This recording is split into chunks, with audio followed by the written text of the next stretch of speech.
Assalamualaikum warahmatullahi wabarakatuh, teman-temanku seluruh Indonesia, apa kabar? Semoga selalu sehat, kalian selalu semangat dimanapun dan seperti apapun kondisinya. Semoga selalu dalam lindungan Tuhan Yang Maha Esa ya, amin.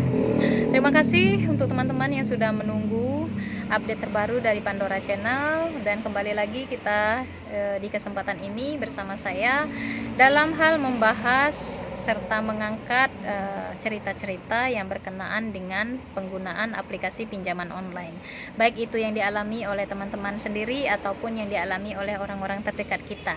Dan makasih banyak untuk yang sudah menyempatkan diri untuk mendukung serta mensupport channel ini dengan cara subscribe channel ini. Dan untuk teman-teman yang belum mendukung, belum support, saya selalu mengharapkan dukungan serta partisipasinya untuk mensupport channel ini. Subscribe channel YouTube saya dan jangan lupa tekan tanda loncengnya, sehingga ketika Pandora Channel mengupdate video terbaru, kalian akan mendapatkan notifikasi. Oke, sesuai janji saya kepada beberapa orang yang sudah menulis pertanyaan mereka di kolom komentar setiap video saya dan sudah menghubungi saya melalui pesan WhatsApp, hari ini saya akan mengangkat tema tentang gagal bayar di Akulaku dan Lazada Pay Later. So, buat kalian yang nunggu video ini wajib nonton sampai selesai. Akulaku dan Lazada Pay Later ini merupakan satu kesatuan, dua perusahaan yang saling bekerja sama dalam hal permodalan. Kenapa Lazada Pay Later masih menggunakan permodalan pembiayaan atas belanjaan kalian di marketplace sana, masih menggunakan Akulaku? Karena Lazada Pay Later belum mendapatkan izin dari OJK. Jadi mereka masih memakai Akulaku dalam hal pembiayaan cicilan. So, kondisi yang akan kalian hadapi ketika gagal bayar di Lazada Pay Later akan sama saja dengan kondisi yang kalian hadapi ketika gagal bayar di Akulaku. Lantas bagaimana Kak kalau saya hanya gagal bayar di Lazada Pay Later tetapi saya belum pernah gagal bayar di Akulaku? Ya sama aja. Kalian gagal bayar di Lazada Pay Later itu sama dengan kalian gagal bayar di Akulaku. Akulaku ini sebenarnya tidak hanya dengan Lazada aja tempat dia bekerja sama ya, di marketplace lainnya pun dia bekerja sama seperti Shopee, Bukalapak, Tokopedia ada mereka kerjasama dalam hal pembiayaan multiguna. Jadi kalau kalian mau kredit barang terus belanjanya di Shopee, kalian boleh cicil di Akulaku. Sebetulnya bukan hanya di Akulaku, di bawahnya itu ada pilihan-pilihan lain seperti perusahaan Kredipo, Indodana, itu ada pilihan-pilihan lainnya ya. Kondisi terkini yang saya pantau ketika gagal bayar di Akulaku dan Lazada Pay Later itu di bulan-bulan pertama tentu saja kalian akan mendapatkan teror yang super sering, baik itu melalui telepon, melalui pesan WhatsApp ataupun pesan yang dikirimkan melalui email. Jadi ya bunyinya seperti itu, bahwasanya kalian sudah terlambat bayar, segera bayarkan tagihan Anda sebesar bla bla bla gitu sesuai dengan nominal tagihan kalian di aplikasi Akulaku ataupun Lazada Pay Later. Dan ini akan terus berlanjut sampai kalian membayar. Jadi di bulan-bulan pertama upaya yang mereka lakukan itu adalah melakukan penagihan secara online. Jika kalian merasa terganggu, silakan cari lagi tutorialnya di bawah video-video saya, itu ada kok cara-caranya. Kemudian di bulan kedua, hal yang akan kalian alami itu agak sedikit berkembang.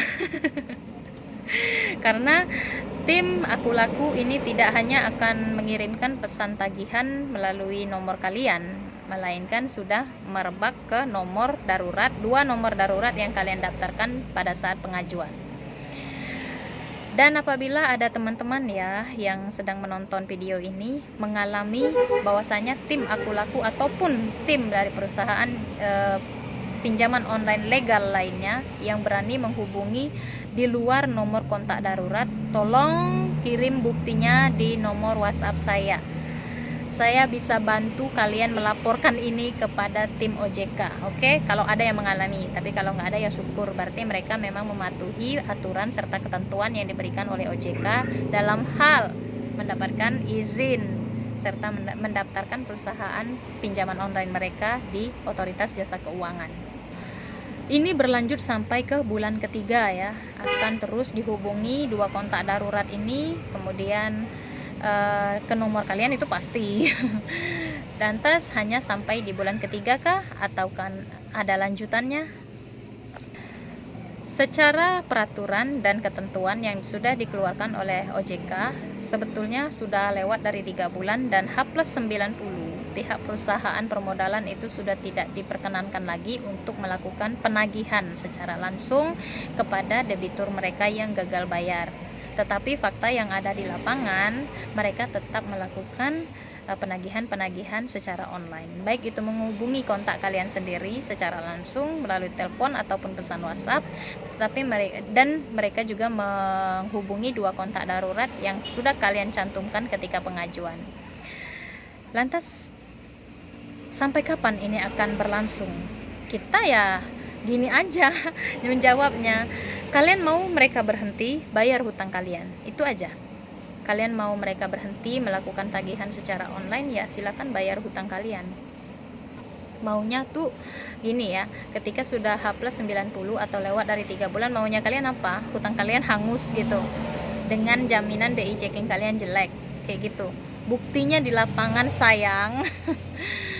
Rekaman kalkulasi kredit kalian di perusahaan pinjaman online itu tidak begitu berpengaruh ketika kalian mengajukan pinjaman ke perusahaan bank, baik itu BUMN ataupun perusahaan leasing lainnya.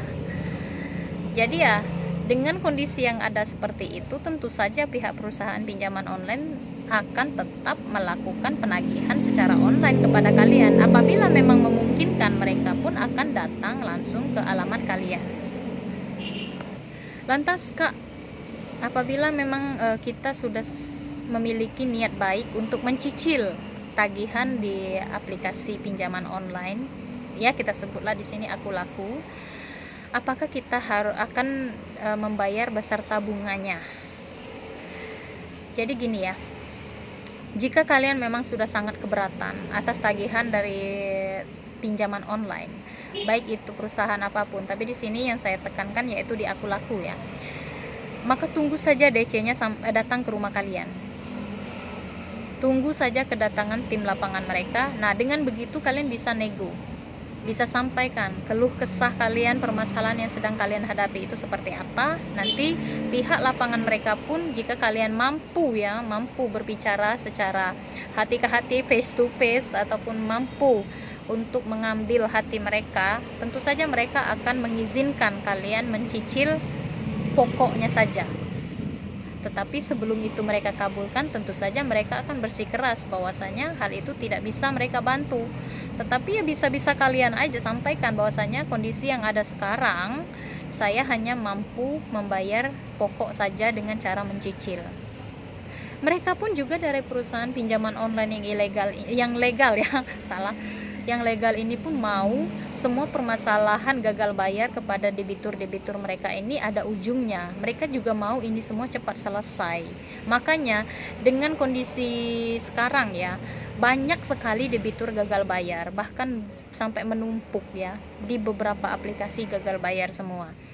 Dan reaksi dari perusahaan pinjaman online itu sebetulnya sudah bagus. Seperti yang saya amati, seperti Aku Laku, mereka itu sampai mengirimkan sebuah pesan WhatsApp kepada debitur mereka yang gagal bayar itu, apabila kalian, Anda, Bapak, Ibu, Nona, Nyonya, Tuan, tidak mampu melakukan pembayaran sekaligus semua tagihan Bapak dan Ibu, maka silakan bayar sesuai kemampuan kalian dengan cara mengubah jumlah nominal angka yang ada di bawah kode virtual. Jadi kalian itu masuk ke aplikasinya Aku Laku, kemudian kalian cek di bagian pembayaran, dan nanti akan muncul pilihan-pilihan pembayaran melalui transfer bank, maka mereka akan mengirimkan kode virtual. Memberikan kode virtual dan di bawahnya itu ada nominalnya. Kalian bisa ketik, misalnya kalian cuma mampu bayar bulan ini 200.000. Kalian ketik aja 200.000. Nanti kalian lakukan pembayaran baik itu melalui M-Banking, melalui ATM, ataupun melalui kayak supermarket, minimarket ya, kayak Indomaret itu bisa, Alfamart itu bisa. Ya, dengan respon yang seperti ini dari perusahaan, tentu menurut saya ini sudah sangat membantu dan sudah sangat memberikan kemudahan kepada debitur-debitur mereka. Dengan kondisi ataupun keadaan yang ada sekarang pun, pihak perusahaan pun sebenarnya sudah sangat mengerti, sudah sangat memahami kondisi dan keadaan yang dialami oleh debitur. Makanya mereka akhirnya mengeluarkan sebuah fitur kemudahan kepada kalian yang gagal bayar dengan cara bisa mencicil seberapa ada pun gitu, seberapa adanya kalian gitu. Adanya 100.000 ya silahkan cicil 100.000. Yang penting ini selesai gitu. Tentu saja pihak perusahaan pinjaman online yang basisnya mereka legal ini tentu mereka sangat menginginkan permasalahan gagal bayar di antara debitur-debiturnya ini akan cepat selesai. Nggak mau juga mereka akan berlama-lama. Maka dari itulah untuk teman-teman yang masih terjebak, masih belum mengupayakan untuk mencicil hutang-hutang kalian di aplikasi pinjaman online legal, ini usahakanlah ya, karena memang dari perusahaan pinjaman online yang legal ini sudah memberikan ataupun sudah membuka kemudahan kepada debitur-debitur mereka. Dan benar, apabila kalian dengan kesadaran sendiri melakukan cicilan, pembayaran secara cicil di aplikasi di mana tempat kalian memiliki hutang, itu akan kalian cicil beserta bunga dan dendanya. Dan apabila memang kalian tidak sanggup untuk membayar denda serta bunganya, kalian tunggu saja tim DC lapangan dari aplikasi pinjaman online ini datang langsung ke rumah kalian. Dengan begitu nanti kalian akan mendapatkan negosiasi tentang kemampuan pembayaran kalian. Misalnya kalian hanya mampu bayar pokok, ya silahkan dinegosiasikan. Makanya jangan terlalu takut lagi untuk didatangi oleh DC. Sebetulnya ketakutan kalian didatangi oleh tim lapangan ataupun debt collector dari perusahaan pinjaman online itu hanya untuk mempertahankan harga diri aja. Apabila selama ini kalian itu dinilai memiliki pribadi yang positif, tidak punya hutang, tidak punya banyak keinginan gitu, tapi dengan adanya kedatangan tim lapangan dari aplikasi pinjaman online sedikit mengurangi nilai positif dari kepribadian kalian. Itu aja sih yang saya lihat seperti itu. Karena kebanyakan yang memakai aplikasi pinjaman online ini ya tentu saja tetangga nggak tahu, keluarga kadang nggak tahu, apalagi misalnya kayak suami istri, suami nggak tahu ataupun istri nggak tahu. Dengan datangnya tim lapangan ya akan terbongkar semua, dan itu akan mengurangi nilai baik dari pribadi kalian sendiri. Jadi nggak perlulah ya terlalu takut lagi untuk didatangi oleh DC. Bahkan ditantang aja apabila memang kalian mendapatkan pesan penagihan, kemudian mereka bersikeras ataupun ngotot untuk kalian membayar beserta bunga dan dendanya, sampaikan saja kepada tim DC-nya itu bahwasanya kalian hanya sanggup membayar pokok. Tetapi kalau mereka tidak menerima pembayaran pokok yang kalian ajukan, maka kalian sampaikan saja juga kepada tim yang mengirim pesan kepada kalian bahwasanya saya hanya mampu membayar pokok dan akan saya tunggu tim lapangan kalian untuk datang ke alamat saya. Dengan cara itu saya bisa bernegosiasi langsung tentang kemampuan bayar saya. Sampaikan aja seperti itu. Paling nanti DC-nya stres sendiri. Gantian dong. Oke teman-teman, ini aja untuk sedikit pencerahan tentang dua aplikasi ini tadi, yaitu tentang gagal bayar Aku Laku dan gagal bayar Lazada Paylater. Untuk teman-teman yang masih banyak memiliki pertanyaan-pertanyaan di aplikasi-aplikasi pinjaman online lainnya, silakan ditulis di kolom komentar ataupun bisa langsung chat WA saya di description box. Silakan dibuka aja, ada kok nomornya. Oke, terima kasih untuk yang sudah nonton sampai akhir. Assalamualaikum warahmatullahi wabarakatuh.